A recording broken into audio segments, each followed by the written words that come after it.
Welcome back to Vismayam news 24. இன்றைய நாளுக்கான குவைத்தின் செய்திகளை பார்க்கலாம். செய்திகளுக்குள் செல்ல முன் எமது சேனலை சப்ஸ்கிரைப் செய்து கூடவே நோட்டிஃபிகேஷனையும் ஆன் செய்து வைத்துக் கொள்ளுங்கள். நாங்கள் பதிவிடும் வீடியோக்களை தவறாமல் பார்க்க முடியும்.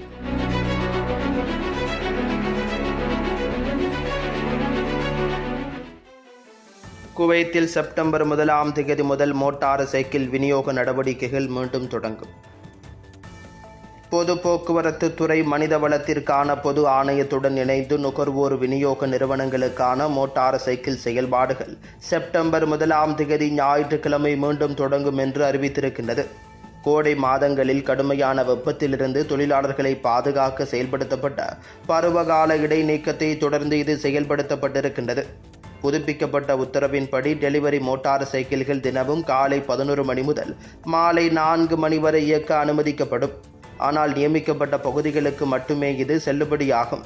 போக்குவரத்து பாதுகாப்பை பராமரிக்க நெடுஞ்சாலைகள் மற்றும் ரிங் ரோடுகளில் அவற்றின் இயக்கம் தொடர்ந்து தடை செய்யப்படும்.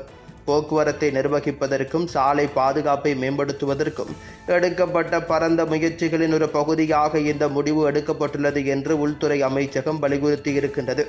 கோடைகால இடைநிறுத்தம் என்பது அதிக வெப்பநிலை தொடர்பான அபாயங்களிலிருந்து டெலிவரி தொழிலாளர்களை பாதுகாப்பதில் கவனம் செலுத்தும் ஒரு மனிதாபிமான நடவடிக்கை என்பதையும் அது மீண்டும் உறுதிப்படுத்தி இருக்கின்றது. குவைத்தில் பண மோசடி நடவடிக்கையில் ஈடுபட்ட 6 எகிப்தியர்களும் 2 குவைத் நாட்டவர்களும் கைது. சட்டவிரோத பண பரிமாற்ற நடவடிக்கைகளில் ஈடுபட்ட 8 பேரை குவைத் அதிகாரிகள் கைது செய்துள்ளதாக உள்துறை அமைச்சகம் வியாழக்கிழமை தெரிவித்திருக்கின்றது. மாற்று பணம் அனுப்புதல் அல்லது ஹவாலா என்று அழைக்கப்படும் ஒரு ஒழுங்கமைக்கப்பட்ட கும்பலை குறிவைத்து குற்றப்புலனாய்வு துறையுடன் இணைந்து பயங்கரவாதம் மற்றும் பண மோசடியை எதிர்ப்பதற்கான பொதுத்துறையால் இந்த கைதுகள் மேற்கொள்ளப்பட்டிருக்கின்றன. வழக்கில் 8 பிரதிவாதிகளை அதிகாரிகள் அடையாளம் கண்டிருக்கின்றனர். மாற்று பணம் அனுப்புதல்கள் என்பது உள்ளூர் மற்றும் சர்வதேச வங்கி அமைப்புகளுக்கு வெளியே நிதியை மாற்றுவதற்கு பயன்படுத்தப்படும் அதிகாரப்பூர்வமற்ற வழிகள் என்று அமைச்சகம் ஒரு அறிக்கையில் தெரிவித்திருக்கின்றது. இதனால் குற்றவாளிகள் ஒழுங்குமுறை மேற்பார்வையை தவிர்க்கவும் உரிமம் இல்லாமல் வங்கி நடவடிக்கைகளை இயக்கவும் அனுமதிக்கின்றனர். விசாரணைகளில் சந்தேக நபர்கள் பல நட்பு நாடுகளில் உள்ள வர்த்தகர்களுடன் ஒருங்கிணைந்து நிதி மற்றும் பொருளாதார அமைப்புகளுக்கு தீங்கு விளைவிக்கும் மற்றும் குவைத் மற்றும் பிற நாடுகளின் வங்கி அமைப்புகள் மீதான நம்பிக்கையை குறைமதிப்புக்கு உட்படுத்தும் பல குற்றங்களை செய்தது தெரியவந்திருக்கின்றது. இதுபோன்ற நடவடிக்கைகள் தேசிய நலன்களுக்கு எதிரான குற்றங்களாகும் என்றும் பண மோசடி தடுப்பு மற்றும் பயங்கரவாத நிதியுதவி தொடர்பான 2013ஆம் ஆண்டின் 106ஆம் இலக்க சட்டத்தின் கீழ் தண்டனைக்குரியவை என்றும் அமைச்சகம் தெரிவித்திருக்கின்றது. குவைத்தின் நிதி ஒருமைப்பாட்டையும் அதன் பிராந்திய மற்றும் சர்வதேச நட்பெயரையும் பாதுகாக்க கடுமையான சட்ட நடவடிக்கைகளை விதித்து குற்றவாளிகளை பின்தொடர்ந்து கைது செய்ததாகவும் நிதி அமைப்பை சட்டவிரோதமாக சுரண்ட முயற்சிக்கும் எவருக்கும் எதிராக பாதுகாப்பு சேவைகள் தொடர்ந்து உறுதியாக செயல்படும் என்றும் அதிகாரிகள் வலியுறுத்தி இருக்கின்றனர். குவைத் சுற்றுலா பயணிகள் புக்கெட்டில் உயிர் காக்கும் படையினரை தாக்கினர். புக்கெட்டின் நைஹான் கடற்கரையில் ஒரு உயிர் காப்பாளர் மீது தாக்கப்பட்ட அதிர்ச்சியூட்டும் தாக்குதல் கேமராவில் பதிவாகி சமூக ஊடகங்களில் பரவலாக பகிரப்பட்டதை அடுத்து வெளிநாட்டு சுற்றுலா குழு ஒன்று 2 லட்சம் பாட் இழப்பீடு வழங்க ஒப்புக்கொண்டிருக்கின்றது. திங்கட்கிழமை மாலையில் இந்த சம்பவம் நடைபெற்றிருக்கின்றது.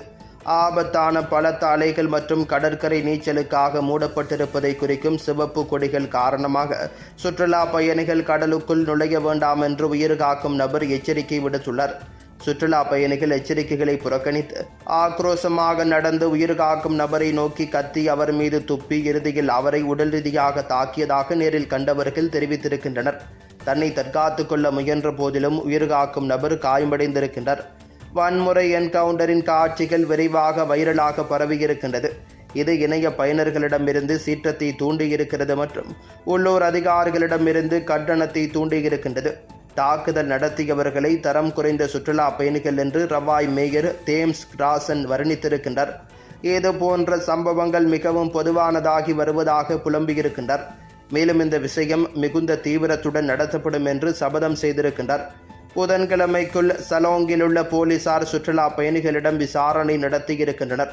அவர்கள் குவைத்திலிருந்து வந்தவர்கள் என அடையாளம் காணப்பட்டிருக்கின்றனர். குழுவில் ஒருவர் காயமடைந்த உயிர் காப்பாளருக்கான மருத்துவ செலவுகள் மற்றும் இழப்பீடுகளாக 2 லட்சம் பாட் வழங்க ஒப்புக்கொண்டிருக்கின்றார். சுற்றுலா பயணிகள் ரவாய் நகராட்சி அதிகாரிகளை சந்தித்து முறையான மன்னிப்பு கேட்கவும் தங்கள் செயல்களுக்கான பொறுப்பை ஒப்புக்கொள்ளவும் திட்டமிட்டிருக்கின்றது. குவைத்தில் இன்றைய தினம் தங்கத்தின் பெறுமதிகளை பார்க்கலாம்.